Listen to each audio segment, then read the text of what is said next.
বিয়ের মণ্ডপেই বিদ্যাকে বিয়ে করবে রিত জেনে চমকে গেল বিদ্যা। সম্পূর্ণ জানতে হলে দেখতে থাকো। গল্পে শুরুতেই দেখা যায় ফাগুনের সাথে কথা বলতে থাকে কাকিমণি আর বলে, চল বিয়ের জন্য তো সময় এগিয়ে আসছে আর আমাদের হাতে একদমই সময় নেই, তাড়াতাড়ি করে শাখার মাপটা দিয়ে দিবি। এরপরেই ফাগুন বলে, এত তাড়াতাড়ি শাখাপলা পড়তে হবে? কাকিমণি বলে, আরে বাবা না না, এত তাড়াতাড়ি পড়তে হবে না, মাপটা নিতে এসেছে, মাপটা তো অন্তত দিবি। এর মধ্যেই বিদ্যা তখন বলে, হ্যাঁ রে ফাগুন, তোর এত কি হয়েছে বলতো? আরে তোর তো বিয়ে, তোকে তো মজা হই হুল্লোড়ে থাকতে হবে বল।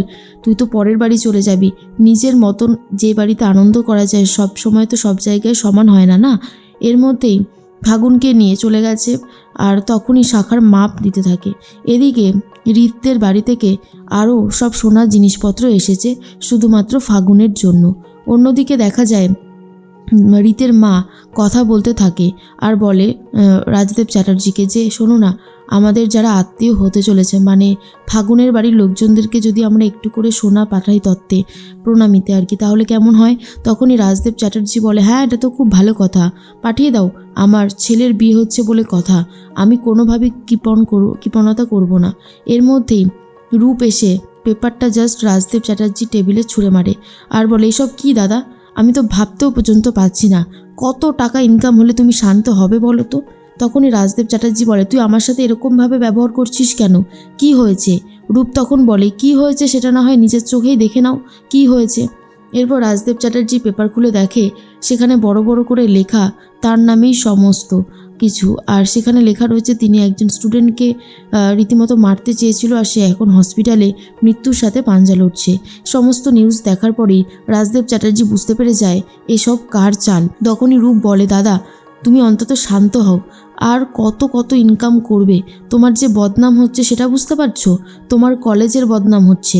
রাজদেব চ্যাটার্জি বলে, এসবের পিছনে কে বা কারা রয়েছে সেটা আমি খুব ভালো মতন বুঝতে পেরে গেছি, না না আমি তাকে কিছুতেই ছাড়বো না, কিছুতেই না। এর মধ্যেই বিদ্যা কথা বলছিল, ঠিক তখনই তার ফোনটা বাজতে থাকে আর এরপর বিদ্যা সেই ফোনটা ধরতে গেলে তখনই বিদ্যার বাবা এসে বলে, কার ফোন? তুমি কার ফোনে বারবার বাইরে চলে যাও বলো তো? বিদ্যা তখন বলে, আমার তো কলেজে অনেকেই ফোন করে, তো তাদের সাথে কথা বলার জন্যই বাইরে যাই।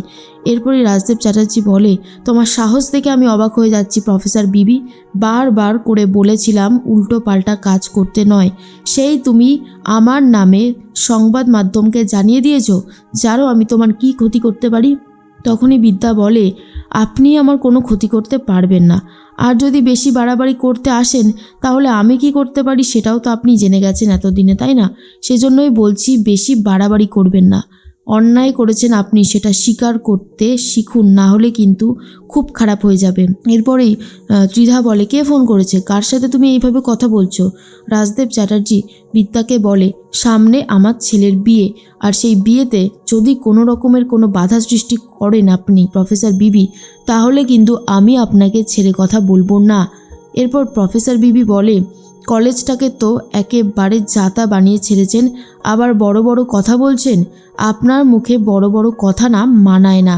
এর মধ্যেই ফোনটা কেটে দেয় প্রফেসর বিবি। তখনই প্রফেসর বিবির বাবা জিজ্ঞেস করে, কার সাথে তুমি এভাবে কথা বলছিলে, এইভাবে হুমকি দিচ্ছিলে? তখন প্রফেসর বিবি বলে, আমি কি আপনাকে কাশ্যপবাবু বলে ডাকবো নাকি বাবা বলে রাখবো, কোনটা? দেখুন আমি তো আপনার সৎ মেয়ে আর সেটা আমি খুব ভালো মতন জানি, তবে আপনার স্ত্রী তোষা দেবী একটা কথা বলেছেন যে আমি যদি ফাগুনের বিয়েটা ঠিকঠাকভাবে দিয়ে দেওয়ার চেষ্টা করি বা করতে পারি তাহলেই নাকি আমি ওনাকে মা বলে ডাকবো। তো এই সুযোগটা আমি একদমই নষ্ট করতে চাইছি না, আমি চাইছি ফাগুনের বিয়েটা খুব ভালোভাবে সুষ্ঠুভাবে দেওয়া যাক, তো সেটা যদি আপনিও চেয়ে থাকেন তাহলে আমার সাথে একটু হেল্প করুন। এর মধ্যেই কাকাই রাজদেব চ্যাটার্জিকে বলেন, দেখলে তো দাদা, অন্যায় করেছো বলে আজকে তোমাকে গলা নামিয়ে কথা বলতে হচ্ছে, কেন এরকমটা করছো? এর মধ্যেই তোষা বলে, রূপ রূপ তুমি একটু শান্ত হও, এইভাবে রিয়াক্ট করো না, ঝামেলা বাড়িয়ে কি কোনো লাভ আছে? রূপ তখন বলে, ঝামেলা করতে চাইছি না বৌদি, দাদাকে সময় থাকতে থাকতে সাবধান করছি, দাদা যদি সাবধান না হয় তাহলে যে কত বড় বিপদ ঘটতে পারে সেটা আমি আন্দাজ করে নিয়েছি। এর মধ্যেই দেখা যায় রিত কথা বলতে থাকে তার বাবার সাথে, আর এর মধ্যেই তোরসা বলে, এই তো রিত চলে এসেছে, শোন না রিত, আমি না একটা প্ল্যান করেছি, ওই ফাগুনের বাড়ির লোকজনকে আমি একটু একটু করে সোনা দেব, ভালো হবে না বল? এরপরে রিত বলে, মম তোমাকে আমি একটা কথা বলে দিই, বাড়িতে বেশি লোক ইনভাইট করো না, কারণ যেটা হবে সেটা খুব একটা ভালো কিছু হবে না। একটা নাটক মঞ্চস্থ হবে, আর তুমি কি চাইছো সেই নাটকটা সবাই দেখুক, আমরা সবার কাছে হাসির পাত্র হয়ে উঠি? তোরসা বলে, কি বলছো তুমি এসব? কেন নাটক হবে? বিয়ে হবে, মানুষ তো বিয়ে দেখতে আসবে। কিন্তু রিত বলে, না, এই বিয়েটা হবে না। আমি ফাগুনকে বিয়ে করব না, কারণ আমি ফাগুনকে ভালোবাসি না। যাকে ভালোবাসি আমি শুধু তাকেই বিয়ে করব। আর এটা শোনার পরে তোরসা বলে, তোমার মাথা খারাপ হয়ে গেছে রিত, তুমি ঘরে যাও, এ সমস্ত নিয়ে কথা বলো না। রাজদেব চ্যাটার্জি বলে, শোনো রিত, বিয়ে তোমাকে ফাগুনকেই করতে হবে, তুমি কথাটা ভুলে যেও না, ঠিক আছে? কথাটা মাথার মধ্যে ঢুকিয়ে নাও।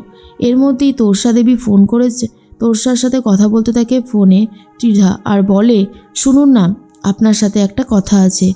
আপনি আপনাদের বাড়ির সবার নাম ধরে ধরে আমাকে একটা লিস্ট করে পাঠিয়ে দিন। আমাদের খুব ইচ্ছা যে আমরা আপনাদের সবাইকে একটু একটু করে সোনা দেবো, মানে ধরুন মেয়েদেরকে আংটি দিলাম, ছেলেদেরকে ব্রেসলেট বা গলার চেন দিলাম, কেমন হবে? তখনই তোরসা বলে, এই তো খুব ভালো কথা, কিন্তু সোনা দেওয়ার কি আছে? আপনারা আমাদেরকে প্রণামী পাঠাবেন, এটাই তো অনেক বড় কিছু।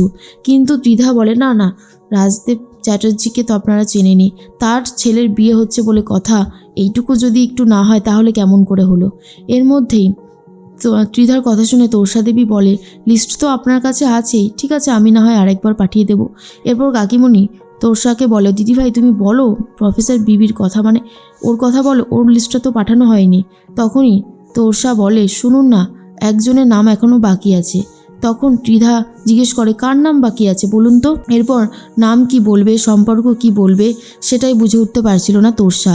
তাই তোরসার হাত থেকে ফোনটা নিয়ে নেয় প্রফেসর বিবি, মানে বিদ্যা, আর বলে, শুনুন, নাম জানার দরকার নেই, পরিচয়টা না হয় একেবারে সামনে থেকেই হবে। তো আমি চাই ওরা দুজনের খুব ভালো থাকুক, ওরা সুস্থ থাকুক, সাবধানে থাকুক, আর ওদের বিয়েটা খুব ভালোভাবে হয়ে যাক, শুভ দৃষ্টি হোক, মালা বদল হোক, সিঁদুরদান হোক, মন থেকে চাই।